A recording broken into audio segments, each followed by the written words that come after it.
দিলেন মরে জনমের বিদায়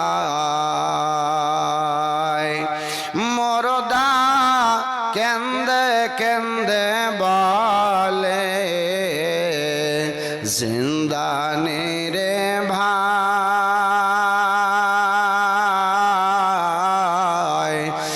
আজ বুঝি দিলেন মরে জনমের বিদায়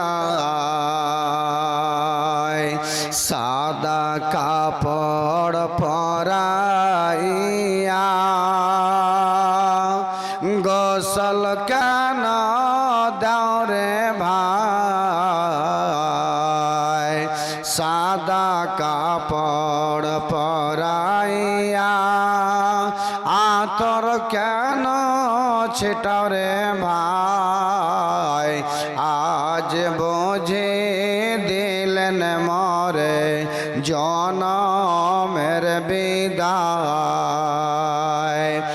আজ বুঝি দিলেন মরে জনমের বিদায়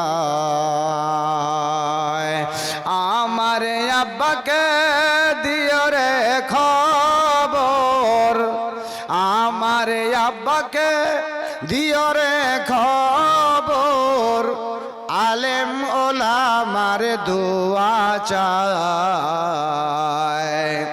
আমার আব্বাকে দিও রে খবর ওরে আলেম ওলামার দোয়া চায় আজ বোঝে দিলেন মরে জনমের বিদায় আমার মাকে আমার আম্মাকে দিও রে খবর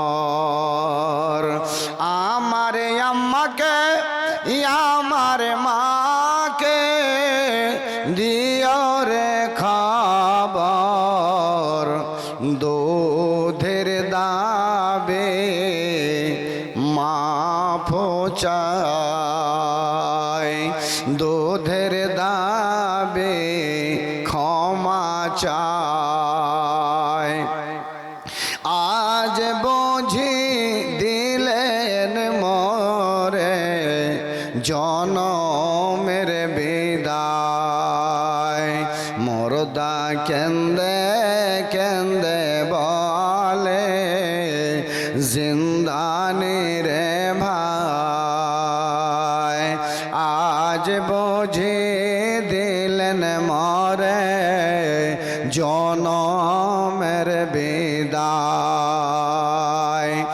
আমার স্ত্রীকে দিও রে খবর আমার বিবিকে দিও রে খবর মহারানা মাফ চায়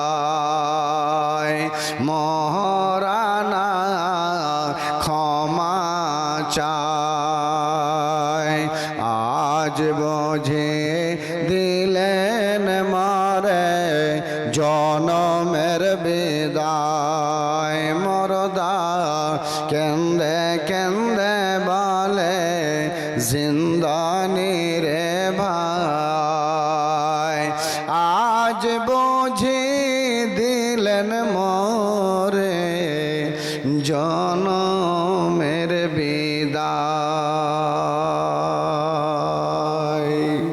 উপস্থিত আজকের এই মহতি জলসার আজকের এই বৈঠকের মহামান্য সভাপতি সাহেব, সামনে বসে থাকা অত্র এলাকার ইমানদার, পর্দার আড়ালের ইমানদারিনী মহিলা, মরদ, ভাই, বোন, খালা, ফুফুরা, আল্লাহ পাকের অশেষ দয়াতে, আল্লাহ পাকের রহমতে আজকের এই দিনটাকে, যদিও ঠান্ডা, যদিও শীতের দিন, তবু আল্লাহ কবুল করেছে।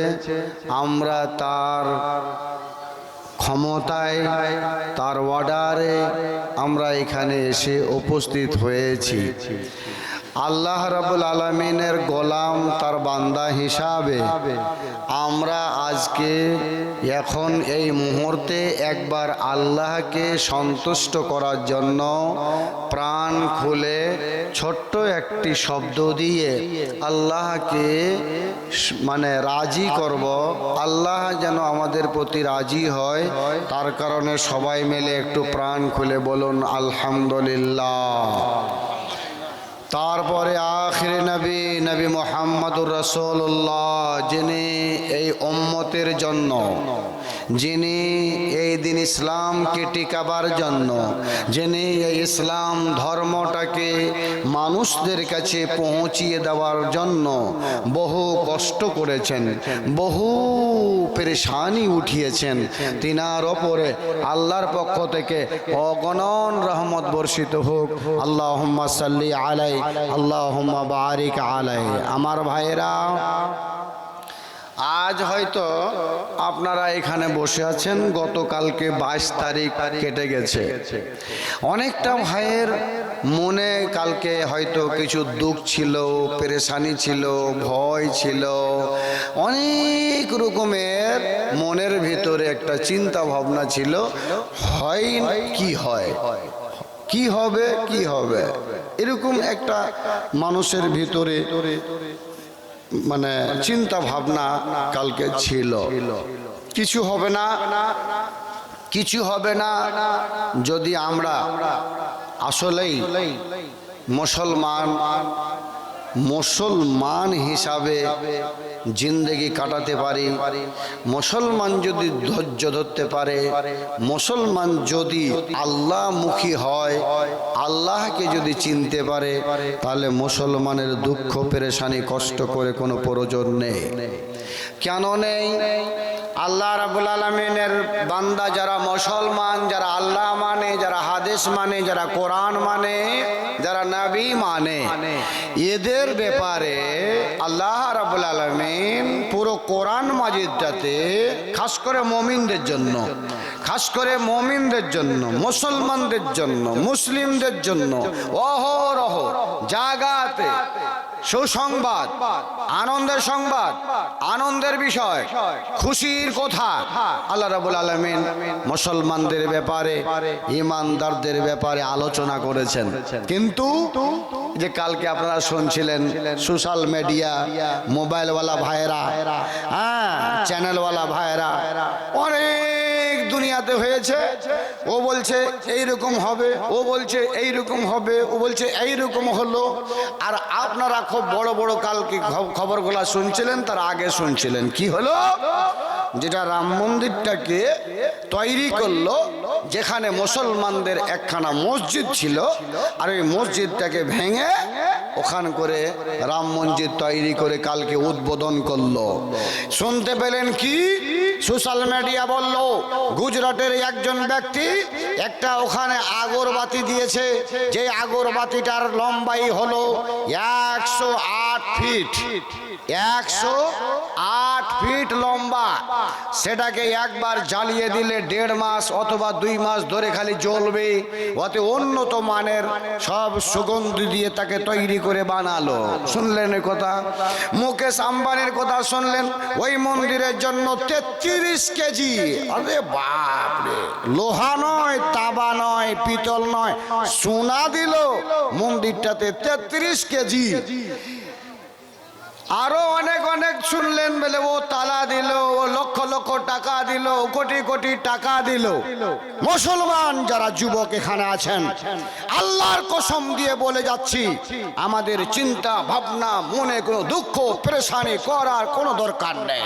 কেন নেই? যেই মসজিদটা আল্লাহ রাব্বুল আলামিনের কোন বান্দা তৈরি করেছিল, যেটাকে ভেঙেছে আপনারা জেনে রাখেন, মসজিদ ভাঙেনি, তারা তাদের তকদির ভেঙেছে। তাদের ওরা নসিবে লাত মেরেছে, তারা তাদের কপালে লাত মেরেছে। আর ওদের এই পয়সা, ওদের এই টাকা, ওদের এই পরিশ্রম, ওদের এই খাটা খুটা একটাও তারা কোনোদিন ফিরিয়ে পাবে না। এটা আজকে লিখেলেন, এটা কালকেও লিখেলেন, আজকে খাতায় লিখেলেন, আজকে অন্তরে লিখেলেন। আল্লাহ রাব্বুল আলামিন কোরআনের ভিতরে তাদের ব্যাপারে আলোচনা করেছেন, ভালোভাবে শুনেলেন। আপনাদেরও কথা বলছি, ওদেরও কথা বলে দিয়ে যাচ্ছি। আজকে আপনাদের সামনে ওদেরও কথা আলোচনা করে দিচ্ছি, যেটা আল্লাহর কথা, আর আপনাদেরও কথা বলে দিচ্ছি, যেটা আল্লাহর কথা। আল্লাহ কি বললেন? উলাইকা হাবিতাত আমালুহুম। পৃথিবীর মানুষ শোনো, কাফের যারা, মুশরিক যারা, বেঈন যারা, আল্লাহকে মানে না, রাসূল মানে না, কোরআন মানে না, হাদিস মানে না, সেই সব মুশরিক আমার ঘরে যাবার লায়ক নয়। তারা না পাক, তারা আমার ঘরে যেতে পারে না, তারা আমার ঘরে ঢুকতে পারে না। তাদের জন্য না জায়েজ, তারা আমার ঘরে যাবে না, ঢুকবে না। তারা ঢুকবে না, যাবে না, তাদের জন্য না জায়েজ। আর এরা যত রকমের পরিশ্রম করবে, যত সোনা দেবে, চাঁদি দেবে, টাকা দেবে, পয়সা দেবে, খাটাকুটা করবে, পরিশ্রম করবে, আমি আল্লাহ তোমাদের বলছি, শোনো, উলাইকা হাবিতাত আমালুহুম। পৃথিবীর মানুষ শুনে রেখো, তাদের এসব টাকা, তাদের এসব পয়সা, তাদের এসব আমল একটাও রবে না। আমি আল্লাহ তাদের বরবাদ করে দেব, তাদের ধ্বংস করে দেব, তাদের নিস্তানাবুদ করে দেব। তারা খুঁজে পাবে না। আমি আল্লাহ বলছি, কিছুই থাকবে না, তাদের সব বরবাদ হয়ে যাবে। বলুন সুবহানাল্লাহ, আরে বলুন সুবহানাল্লাহ। একটাও কিছু পাবে না। সব এরা কেমন হবে? একটা কাগজের ভিতরে অনেক কিছু লেখেন, অমুক বন্ধুকে 1 লক্ষ টাকা, অমুক বন্ধুকে 22 কিলো সোনা, অমুক বন্ধুকে তমুক, অমুক বন্ধুকে তমুক, একটা কাগজে লেখেন। আর ওই কাগজটাকে একটু পানির ভিতরে ঢুকিয়ে দিয়ে কাগজটা বের করেন। আল্লাহর কসম বলছি, কাগজটাকে বের করতে করতে আপনি আর কিছুই খুঁজে পাবেন না। কোন বন্ধুকে কত টাকা দিয়েছিলেন, কোন বন্ধুকে কত টাকা দেওয়ার কথা বলে লিখেছিলেন, কোন ভাইকে কতটা সোনা দেওয়ার কথা বলেছিলেন, আর খুঁজে পাবেন না, একটাও দেখতে পাবেন না। সব শেষ হয়ে যাবে, নিস্তানাবুদ হয়ে যাবে। আল্লাহ রাব্বুল আলামিন বলছেন, তাদের সমস্ত কিছু বরবাদ করে দেব, ধ্বংস করে দেব, বরবাদ হয়ে যাবে, ক্ষম শেষ হয়ে যাবে, একটাও কিছু থাকবে না। আর কি হবে? ওই মসজিদ ভাঙনে ওয়ালা, মন্দির তৈরি করনে ওয়ালা, তোমাকে বলছি শুনুন, আল্লাহ রাব্বুল আলামিন তোমাকে ছেড়েও দেবে না, তোমাকে ছেড়ে দেবে না। আমি বললাম আগে, তোমার কপালে তুমি লাত মেরেছো, তোমার নসিব খারাপ, তুমি তকদির ভেঙেছো। যেহেতু আল্লাহ বলেছে ওয়াফিন নারিহুম, ওয়াফিন নারিহুম, আল্লাহ ওয়াফিন নারিহুম খালিদুন। আল্লাহ রাব্বুল আলামিন বলছেন, ওরাকে আমি আল্লাহ ওরাকে ওই নরকের ভিতরে, জাহান্নামের ভিতরে ঢুকাবো। ওরা জাহান্নামে জ্বলবে, ওরা আগুনে জ্বলবে। খালিদুন, চিরজীবন, চিরজীবন, চিরজীবন, চিরজীবন। তাহলে আপনাদের আমাদের কোনো রকমের দুঃখ পেরেশানি করার দরকার নেই। বদলা আল্লাহ নেবে ইনশাআল্লাহ। বলেন ইনশাআল্লাহ। আরে বদলা আল্লাহ নেবে ইনশাআল্লাহ। এবং কি আল্লাহ রাব্বুল আলামিন কাল কিয়ামতের মাঠে, আপনাদের এটাও বলে যাচ্ছি, কাল কিয়ামতের মাঠে আল্লাহ রাব্বুল আলামিন মসজিদগুলোকে, চাই ওই মসজিদটা 5 কাতারের হোক, মসজিদটা 2 কাতারের হোক, চাই বাবরি মসজিদ হোক, চাই বাইতুল্লাহ হোক, চাই বাইতুল মুকাদ্দাস হোক, যেই কোনো মসজিদ হোক, সমস্ত মসজিদগুলোকে আল্লাহ রাব্বুল আলামিন তার ছবি দিয়ে, তার আকার দিয়ে সমস্তকে দেখাবে, এই দেখো এগুলা ছিল আমার ঘর। যেই সব বান্দারা আমাকে সিজদা করেছে, যেই সব বান্দারা আমার সামনে মাথা নত করেছে, সেই দিন বাবরি মসজিদকে তুলে দেখাবে ওই সব লোকদের সামনে যারা বাবরি মসজিদকে শহীদ করেছে।